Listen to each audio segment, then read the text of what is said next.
himbauan kami kepada Bapak Kapolri adalah ini ada sesuatu yang tidak beres di penyidikan di awal.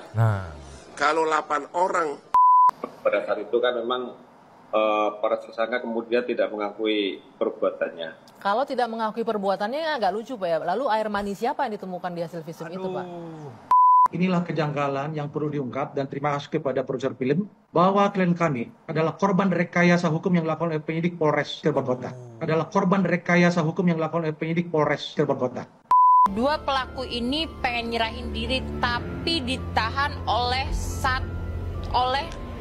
orang tua dari otak si pelaku ini.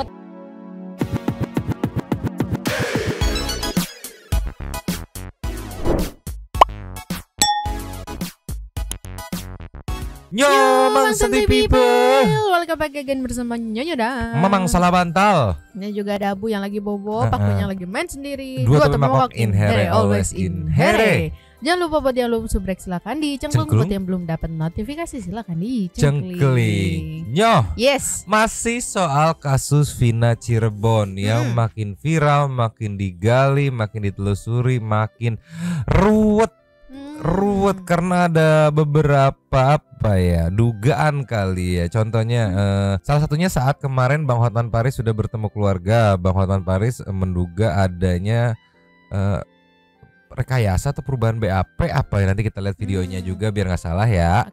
Terus ada juga di TV One nih, aku ngefans banget sama host jurnalisnya yang katanya pasal pemerkosaaannya tidak dikenakan kita tuntutan atau kayak gimana karena tidak adanya pengakuan dari para pelaku telah melakukan pemerkosaan atau kayak gimana gitu. Pokoknya mah aduh makin runyam, makin riat gitu. Aku sempet kayak pesimis tapi ya serahkan saja sama netizen lah. Pertama meluncur dulu.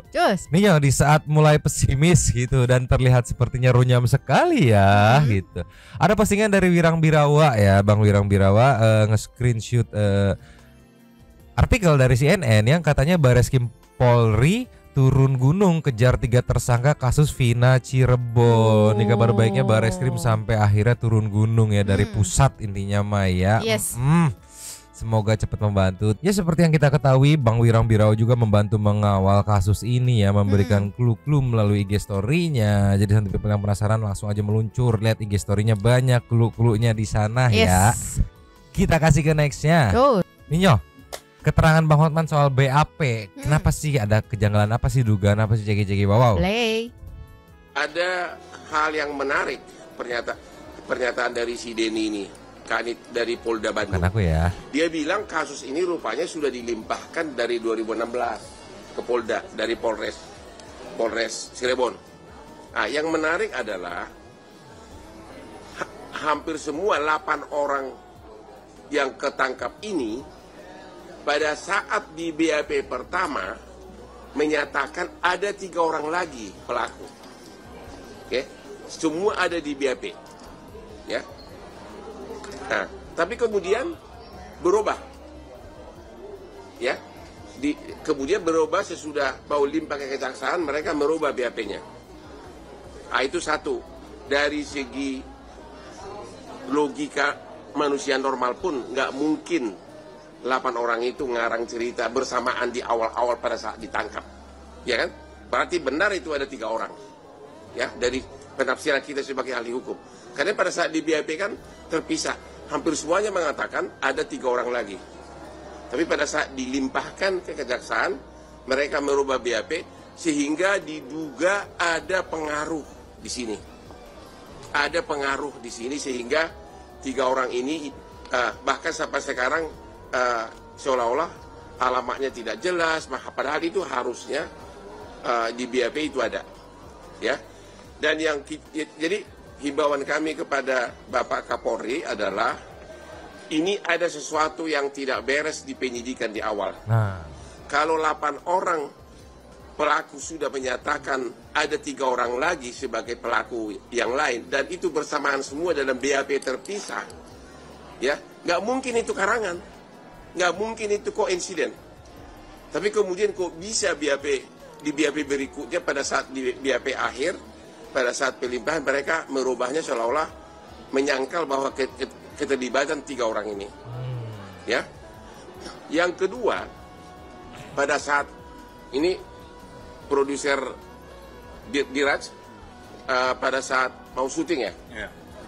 Boleh diceritakan nggak ada oknum polisi yang datang menghalangi agar jangan dilanjutkan syutingnya? Ya, saya pada saat itu nggak ada di lokasi, tapi kebetulan tim saya yang bilang, dan sebelum datangi saya datangi keluarga dulu ya. Ada hal. Jadi kalau dari Bang Hotman menduga adanya intervensi di tahap awal gitu, sehingga ada perbedaan BAP apa gitu ya nih, maksudnya mungkin satu people lebih ngerti hukum, mengerti ya. Nah dari sini aja munculnya adanya dugaan dari berkas-berkas yang udah ada aja kan, itu jadi kemumetan tersendiri nih kan. Masalahnya ini kan terjadi di 8 tahun yang lalu. Yes.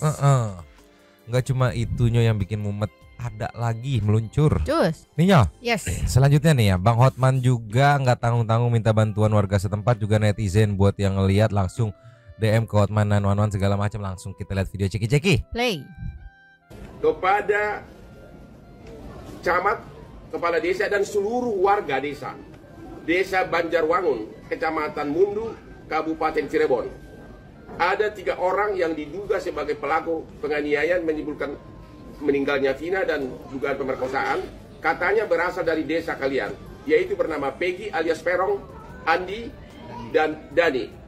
Kalau memang 3 orang ini benar berasal dari kampung kalian, mohon segera dikasih tahu ke kepolisian dan juga kepada tim Hotman 911 di Instagram Hotman Faris Official agar segera dilakukan pencarian.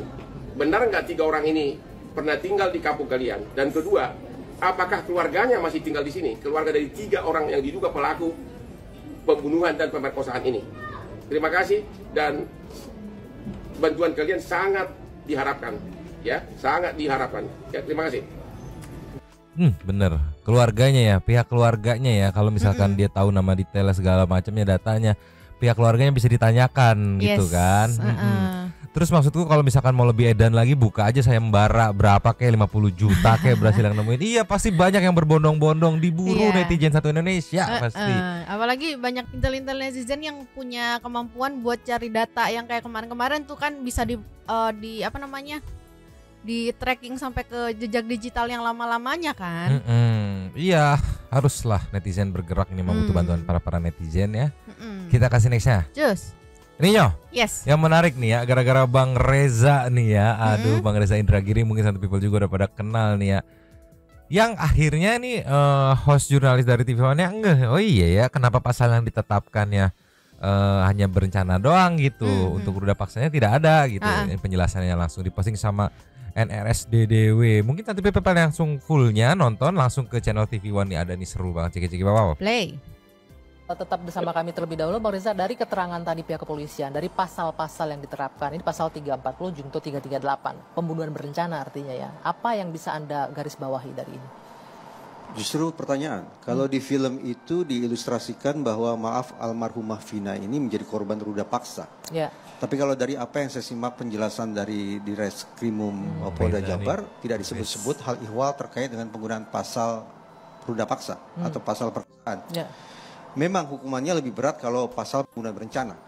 Tapi maksud saya adalah seandainya ada pasal terkait perkosaan, maka pasalnya semakin berlapis, maka boleh jadi hakim akan semakin yakin, semakin mantap untuk tidak menjatuhkan hukuman seumur hidup terhadap para terdakwa. Tapi boleh jadi lebih berat dari itu, yaitu hukuman mati.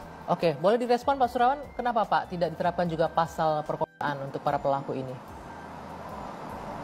Terkait dengan kesaksian para pelaku, jadi mereka memang tidak apa namanya yang sudah ada ini belum terbukti atau mereka tidak menerangkan adanya perkosaan itu, Mak. Tapi hasil visumnya menunjukkan seperti apa? Hasil visum kalau kita lihat di putusan pengadilan memang ada sperma di tubuh korban. Nah, apa yang menjadi alasan polisi tidak menggunakan pasal perkosaan, Pak, kalau hasil visumnya menunjukkan hal tersebut? Terkait pasal perkosaan itu kita perlu kesaksian ataupun pengakuan dari para tersangka. Pada saat itu kan memang para tersangka kemudian tidak mengakui perbuatannya. Kalau tidak mengakui perbuatannya agak lucu Pak ya. Lalu air mani siapa yang ditemukan di hasil visum itu Pak? Ya mungkin itu pada saat otopsi mungkin tidak secara terlakukan, uji DNA segala macam, itulah kami mungkin kesulitan untuk melakukan pembuktian terkait siapa yang melakukan terhadap korban. Bagaimana Bung Reza? Pertama, bukankah dalam setiap penanganan kasus ada wasidik? Jadi ketika wasidik menyadari bahwa ternyata terjadi kompleksitas luar biasa, tidak bisa dilakukan uji DNA di tingkat Polres, maka sudah semestinya kasus itu langsung ditarik ditangani tingkat Polda. Itu satu. Yang kedua, ini materi yang selalu saya sampaikan ketika saya menjadi dosen di Perguruan Tinggi Ilmu Kepolisian. Saya katakan bahwa barang yang paling merusak proses penegakan hukum, tak lain tak bukan adalah kesaksian mata. Tak lain tak bukan adalah pengakuan. Berulang kali Pak di Reskrimum tanda petik menyalahkan terkait dengan masalah pengakuan. Kenapa 3 orang pelaku tidak kunjung tertangkap? Karena berdasarkan pengakuan para pelaku, mereka hanya tahu nama panggilan saja, tidak lebih dari itu. Berikutnya, kenapa tidak dikenakan pasal perkosaan? Karena berdasarkan pengakuan pelaku, tidak ada yang melakukan perkosaan. Nah, kalau kemudian itu yang menjadi argumentasinya, maka sudah.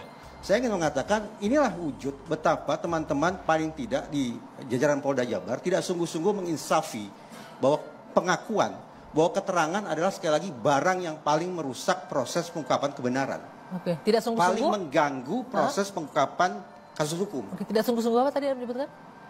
Pengakuan, keterangan adalah barang yang paling merusak proses penegakan hukum. Itu simpulan psikologi forensik. Kenapa begitu? Karena pengakuan mengandalkan daya ingat manusia. Daya ingat manusia mudah mengalami fragmentasi, mudah mengalami distorsi. Apalagi pengakuan dari orang-orang yang sudah memperkirakan mereka akan dikenai hukuman sangat berat.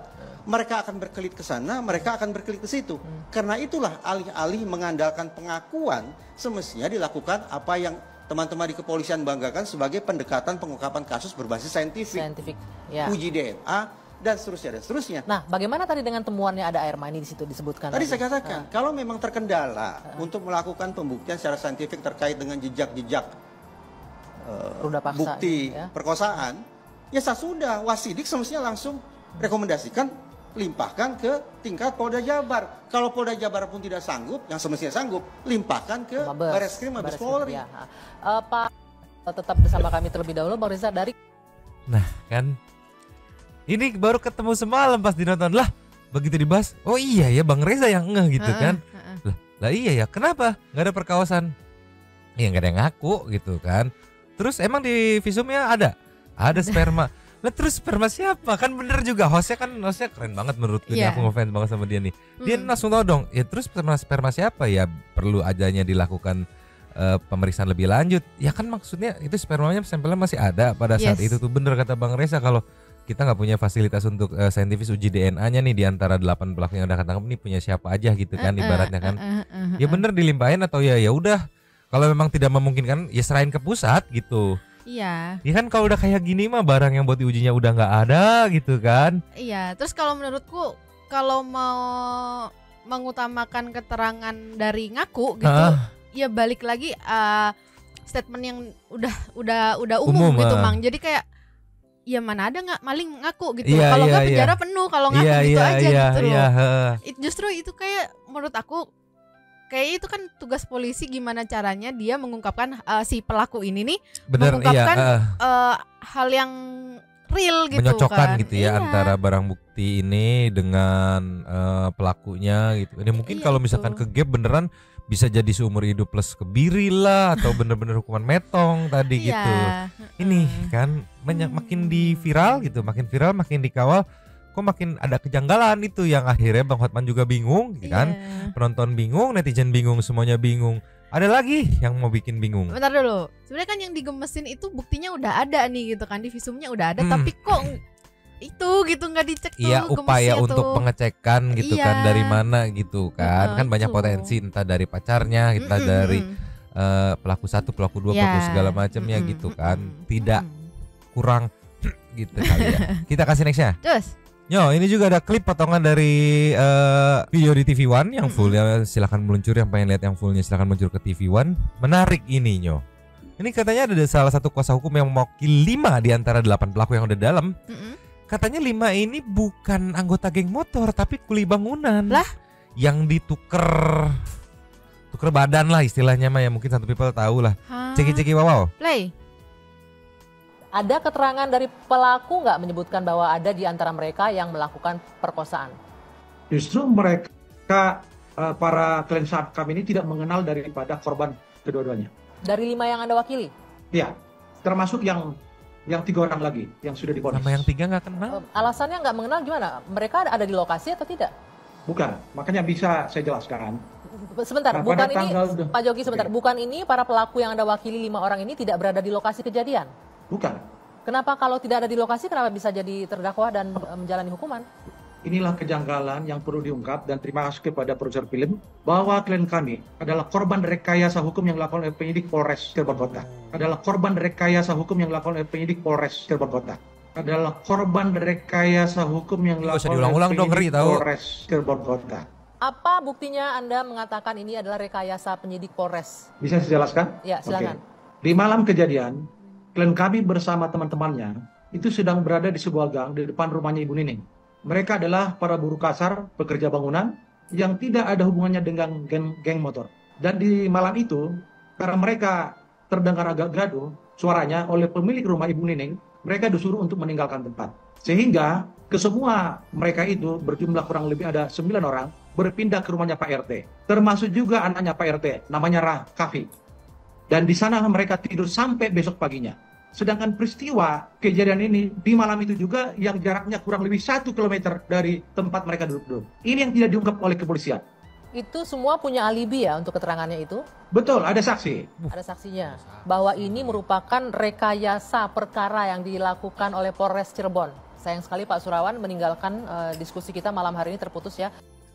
Ada kalau itu benar, anggaplah ini benar gitu ya, Iya, Bang ya. kita berandai-andai. Anggaplah kalau misalkan statement dari pengacara dari 5 orang itu di antara 8 yang tersangka yang ada dalam itu benar? Itu benar.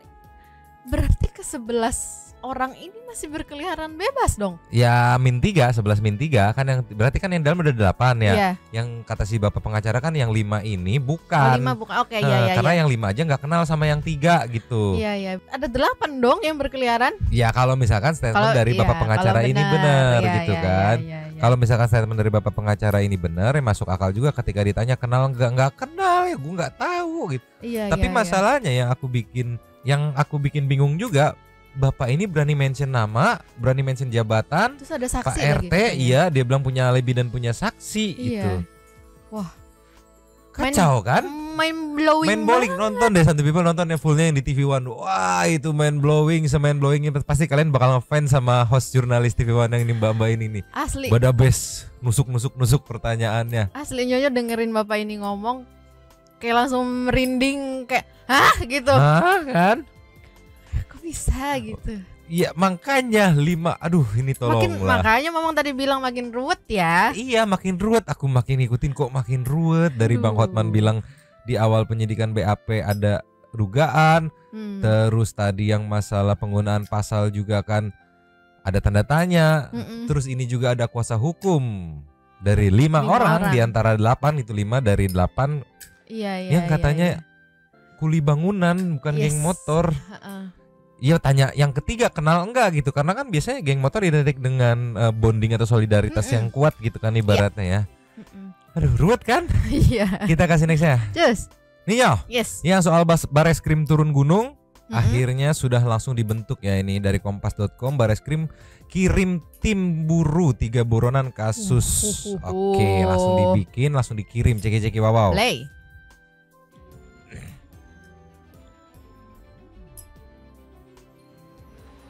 Direktorat Tindak Pidana Umum Bareskrim Polri turut mengirimkan tim untuk memburu 3 buronan tersangka kasus pembunuhan Vina Dewi dan Muhammad Rizky atau Eki di Cirebon, Jawa Barat 8 tahun lalu. Direktur Tindak Pidana Umum Bareskrim Polri Brigjen Juhandani Raharjo Puro menyebut, tim telah diturunkan untuk membantu Polda Jawa Barat. Namun, Juhandani belum memberikan rincian soal tindak lanjut yang akan dilakukan tim tersebut. Untuk diketahui, kasus kebrutalan geng motor di Cirebon 8 tahun silam telah menewaskan Vina dan kekasihnya Eki. Kini, Kasus itu kembali viral usai tayangnya film yang berjudul Vina Sebelum 7 Hari. Kasus nahas yang menimpa Vina dan Eki tersebut terjadi di Jalan Raya Talun, Kecamatan Talun, Kabupaten Cirebon. Polda Jawa Barat juga berusaha mencari keberadaan ketiga buronan tersebut dengan menelusuri sekolah, orang tua maupun kerabat dari ketiganya.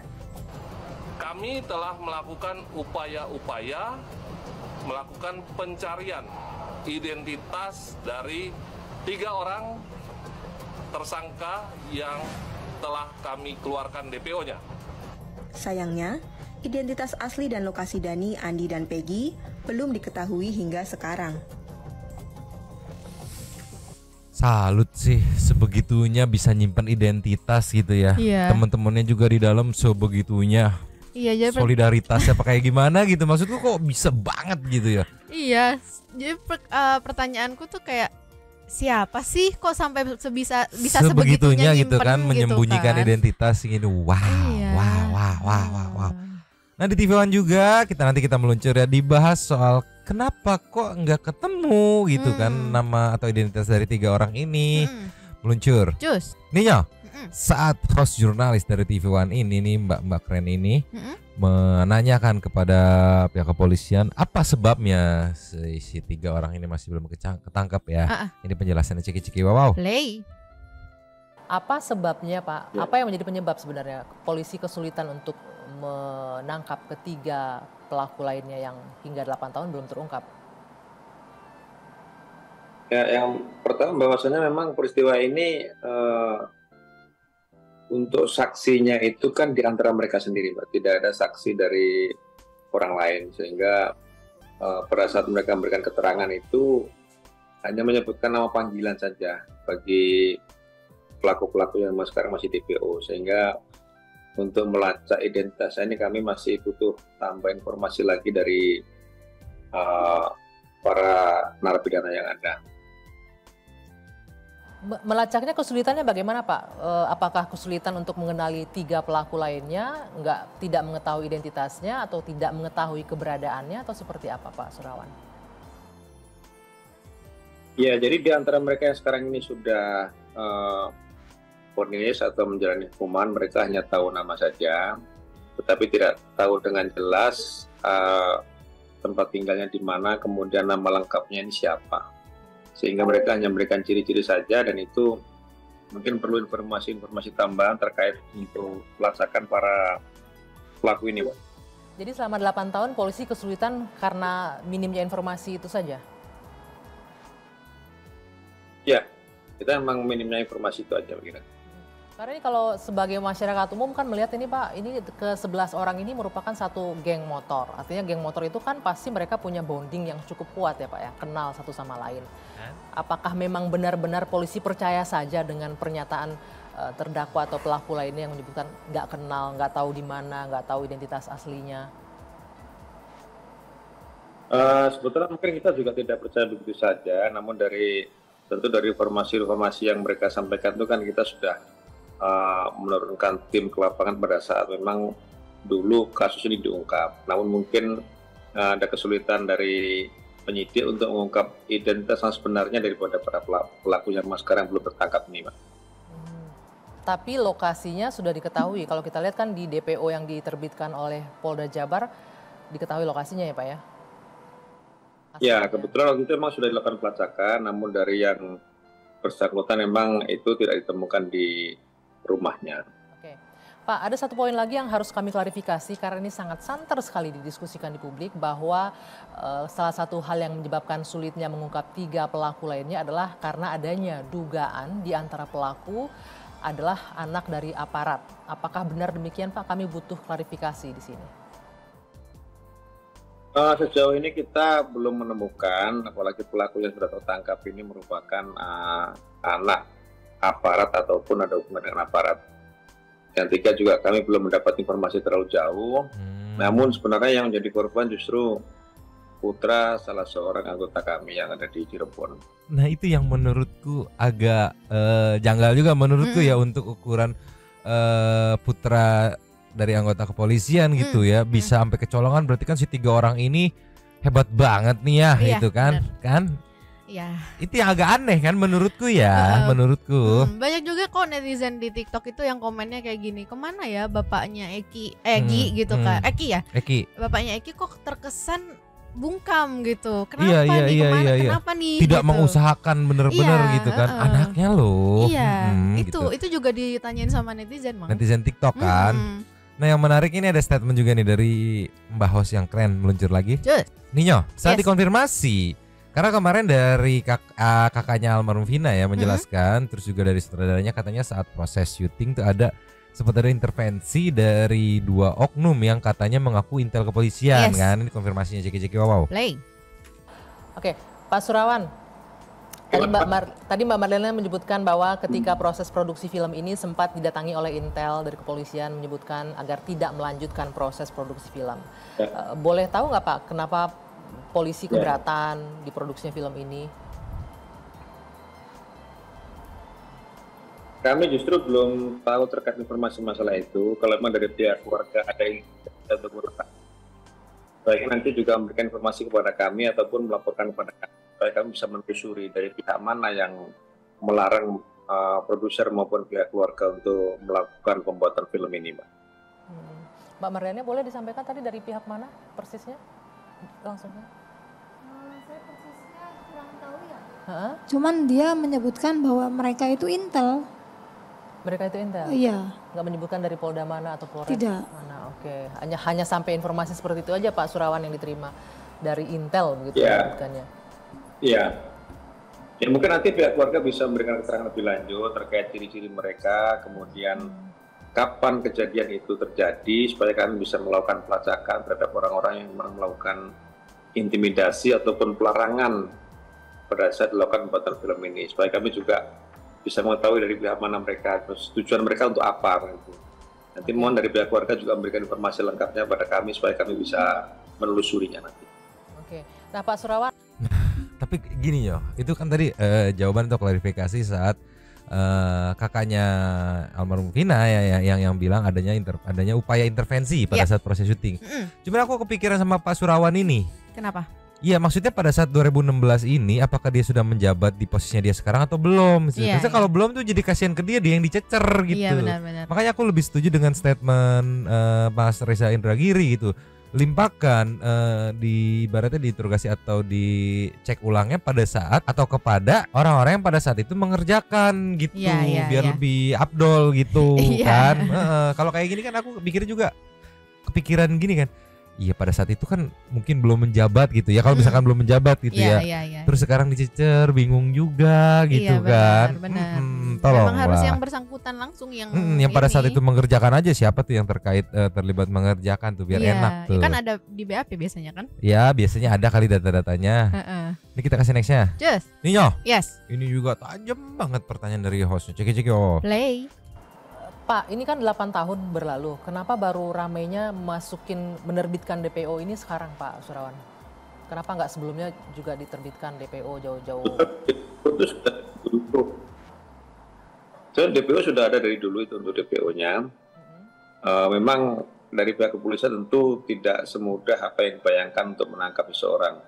Jadi kita perlu upaya-upaya penyelidikan maupun penyidikan, kemudian juga informasi lengkap dari saksi maupun dari korban, kemudian juga dari keluarga korban. Namun dari beberapa video yang ada memang belum mengarah pada pelaku yang kita cari, Pak. Bukan berarti kita diam selama ini. Ini mungkin juga otokritik untuk aparat ya Pak ya, karena ini saya hanya menyampaikan apa yang diperbincangkan di sosial media terutama. Ini polisi ketika menangkap teroris aja bisa itu sampai ke sel-selnya, bahkan diketahui belum bom meledak atau baru meledak bisa diketahui. Kenapa geng motor aja sulit sekali polisi untuk mengungkapnya? Ya sebenarnya semua tinggal nunggu waktu, Pak. Tidak ada kejahatan yang sempurna. Selain kita mau berusaha untuk bekerja, untuk mengungkap yang memang belum terungkap, yang mudah-mudahan kami mendapatkan jalan untuk menangkap ketiganya. Nah, langkah selanjutnya tadi disebutkan akan ada pelimpahan berkas ya Pak ya. Kemudian apa lagi yang akan dilakukan? Untuk pelimpahan berkas belum, karena memang ketiganya belum dilakukan penangkapan. Nanti mungkin apabila sudah dilakukan penangkapan akan tadi pihak keluarga maaf saya potong. Ya, maaf saya potong. Tadi pihak keluarga menyampaikan polisi mengaku ke keluarga sedang ada proses pelimpahan berkas gitu ya?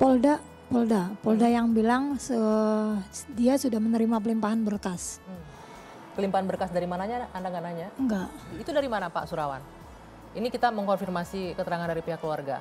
Polda itu dulu penanganan awal.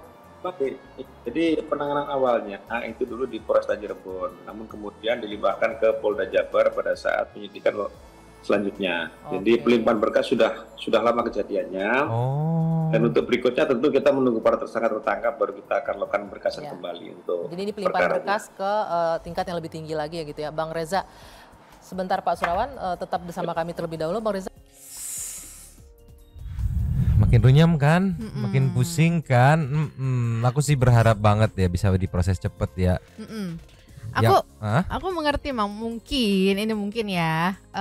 Kenapa DPO tidak dikeluarkan dari dulu gitu? Ya karena mungkin baru dapatnya sekedar ciri-ciri doang nih, belum lebih spesifik gitu. Jadi kayak ntar dulu nih, tapi sekarang kenapa dikeluarkan langsung? Ya mungkin karena udah ayo dong keluarin gitu, yang ada aja mungkin kayak gitu, jadi dikeluarin lah sekarang DPO itu gitu mungkin ya. Iya, tapi yang udah-udah kan biasanya dilihat tuh minimal ada sketsa wajah gitu kan, minimal ada sketsa wajah yang udah-udah gitu ya kan, nggak tahu ini juga kan, bingung aku juga.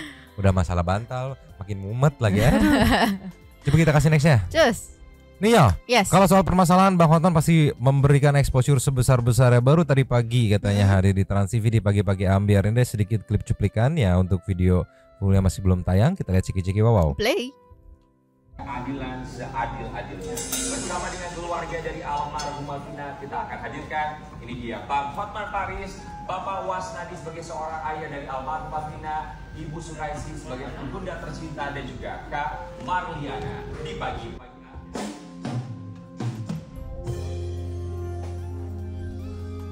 Iya, salam bawa fotonya lagi.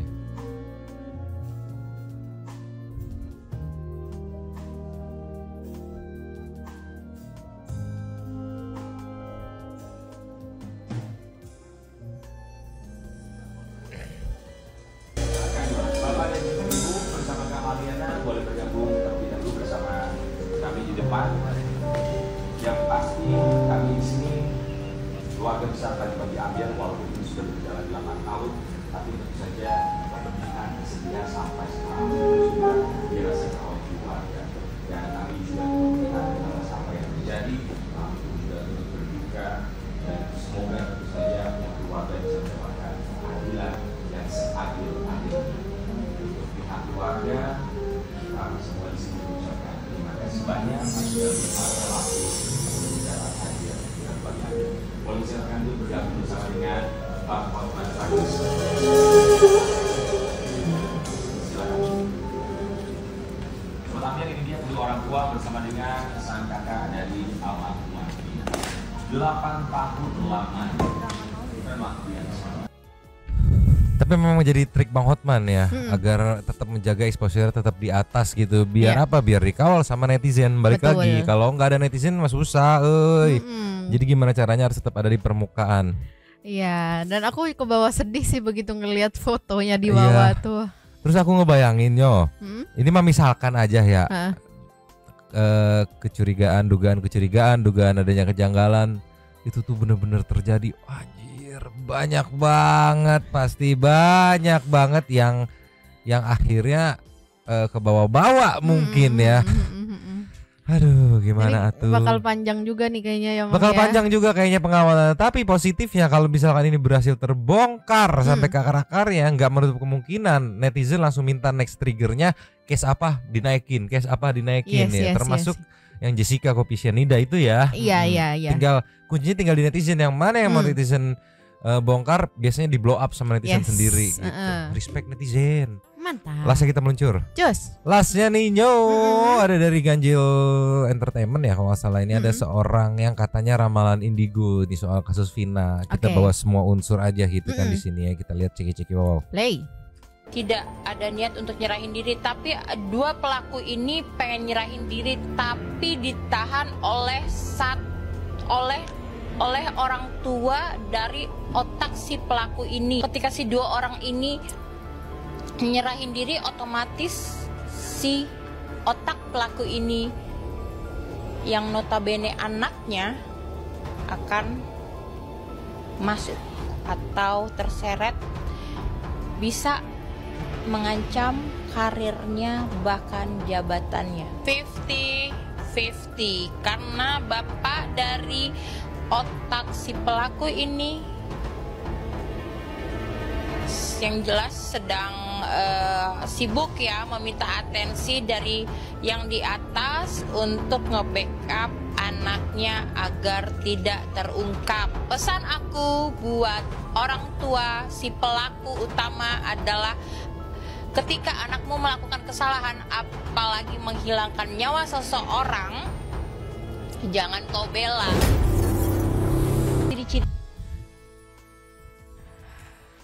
Masuk akal sih. Aku kalau anggaplah bener gitu. Iya. Anggaplah bener lah ramalannya juga. Anggaplah bener gitu kan. Masuk akal juga sih. Yang jadi otak katanya di sini bapaknya powerful. Yang udah gitu yang jadi otak tuh biasanya pemimpin. Betul. Yang mimpin biasanya bapaknya powerful. Betul. Kita flashback ke case-nya Mario Dandi deh gitu kan. Dia ibaratnya ketuanya kan, bawanya Shishin segala macam pada takut karena apa? Karena bokapnya powerful. Masuk akal juga sih. Iya, masuk akal. Tapi kalau beneran waduh. Wah, itu berapa banyak itu? Ngeri aku jawab. Nggak ngerti.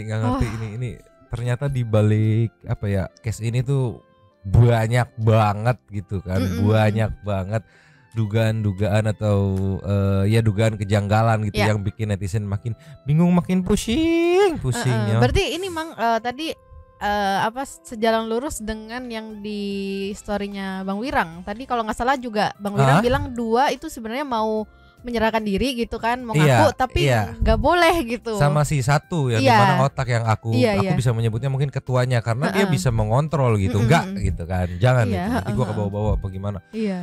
Ini mah kuncinya netizen. Yuk netizen makin banyak, nanti mungkin akan di-compile gitu kan. Hasil-hasil intel netizen nanti memang coba compile, nanti dilaporin ke Santuy People nih. Netizen udah pada nge-track begini semua. Siapa tahu juga netizen bisa ngebantu ngelindungin yang 2 orang ini yang mau ngaku gitu kan. Karena kan takut tuh judulnya gitu kan. Ayo dikawal netizen loh gitu. Jadi justice kolaborator. Habisnya kita ke Super Thanks saja meluncur. Cus. Super Thanks kali ini ada 6. Wow. Ada 6 nih. Koso sepertinya undang-undangnya banyak banget sampai ngasih 3. Mantap. Asalnya yang pertama kita buka dari Koso. Gue sih setuju dengan dan salah satu orang yang kontra terhadap ini film. Karena semuanya udah dibahas kenapa banyak yang kontra.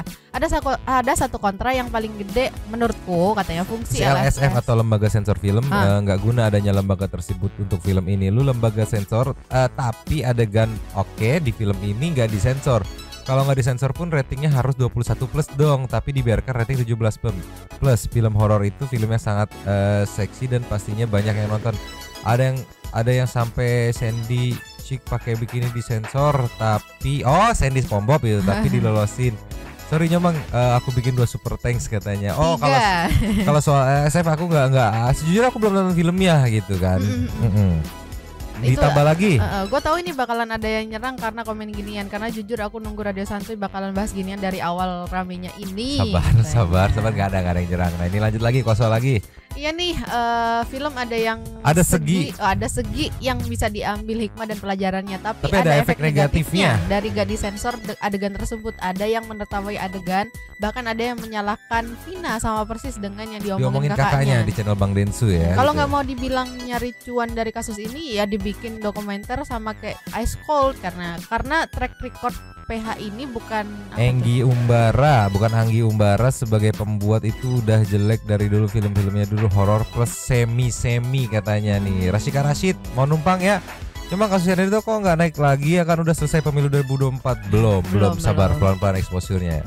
Sandra Dewi numpang Kakak Koso, salam sejahtera dari Cirebon. Nyomang nggak bisa komen, ngeri-ngeri sedap, main kesini Nyomang, wisata kuliner, nanti saya sambut dengan Gagap Gempita, ada empal gentong, tahu gejrot. Wah, aku suka banget empal gentongnya. Nasi lengko, mie kocok, katanya es campur, semuanya pokoknya ya, semua mantul katanya. Oke, terima kasih loh ajakannya. Nextnya Koso lagi, sorry 3 karena gue gatal pengen komen sepuasnya di sini. Di tahun 2016 ada 3 kasus gede. Kopi Cyanidong, Vina yang sekarang dibahas sama Eno Cangkul. Ini 2 udah dibahas, apakah ada PH yang berani memfilmkan film? Oh iya itu Eno Cangkul juga. Waduh, semoga ya Koso didengar oleh PH-PH.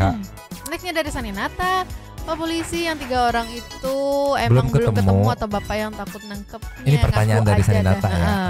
Ya iya, masa keluarganya nggak punya fotonya? Bullshit katanya. Bang Hotman kadang waras kadang error. Belakangan ini doi lagi waras. Nyomang Bolu anak Apu bukan. Dia kemana sih Bolu Gulung itu? Dia ada yang punya. Jadi kita mainnya siang-siang aja ternyata ya. Nextnya dari Starla. Ikutan ya Kak, sedih banget dengar cerita almarhumah. Insya Allah almarhumah udah suci bahagia. Ya adik manis, setauku ruh udah bahagia Kak. Kemungkinan itu jin korin karena setiap manusia punya korin. Gak ada yang gak mungkin atas izin Allah. Ya kalau emang gak kena hukum dunia, yakin seumur hidup si Egi bakal dibayangi almarhum. Nah ada dari Garuda. Terima kasih katanya. Tuan Nugroho. Malam kan numpang lapaknya. Ayo para intel netizen Indonesia, yuk kita kupas tuntas ini kasus Vina. Series kita. Ya, pas dengar korban cowok itu anaknya polisi, saya malah mikir jangan-jangan 3 orang itu udah diilangin, makanya nggak ketemu. Cocokologi ini, it's okay. David, sekalipun singa yang bungkam mulut 8 temanmu di penjara, kalau ada viral gini enggak naga yang datang untuk membukanya. Satu aja dapat, apalagi cuman kau. Kan Andika Pandu, apabila Gus Hotman Paris dan Romo Kohdensu bersabda langsung bersatu dan langsung viral. Marica Mui, aneh bukan dukun, jadi mohon maaf kalau aneh salah. Setahu aneh nggak semua orang bisa dimasukkan sama arwah atau korin. Mungkin di keluarga lo nggak ada yang bisa dijadikan mediator. Sedangkan Selinda mungkin punya sensitivitas tertentu. Masuk akal juga. Las ya dari Bunda Resa.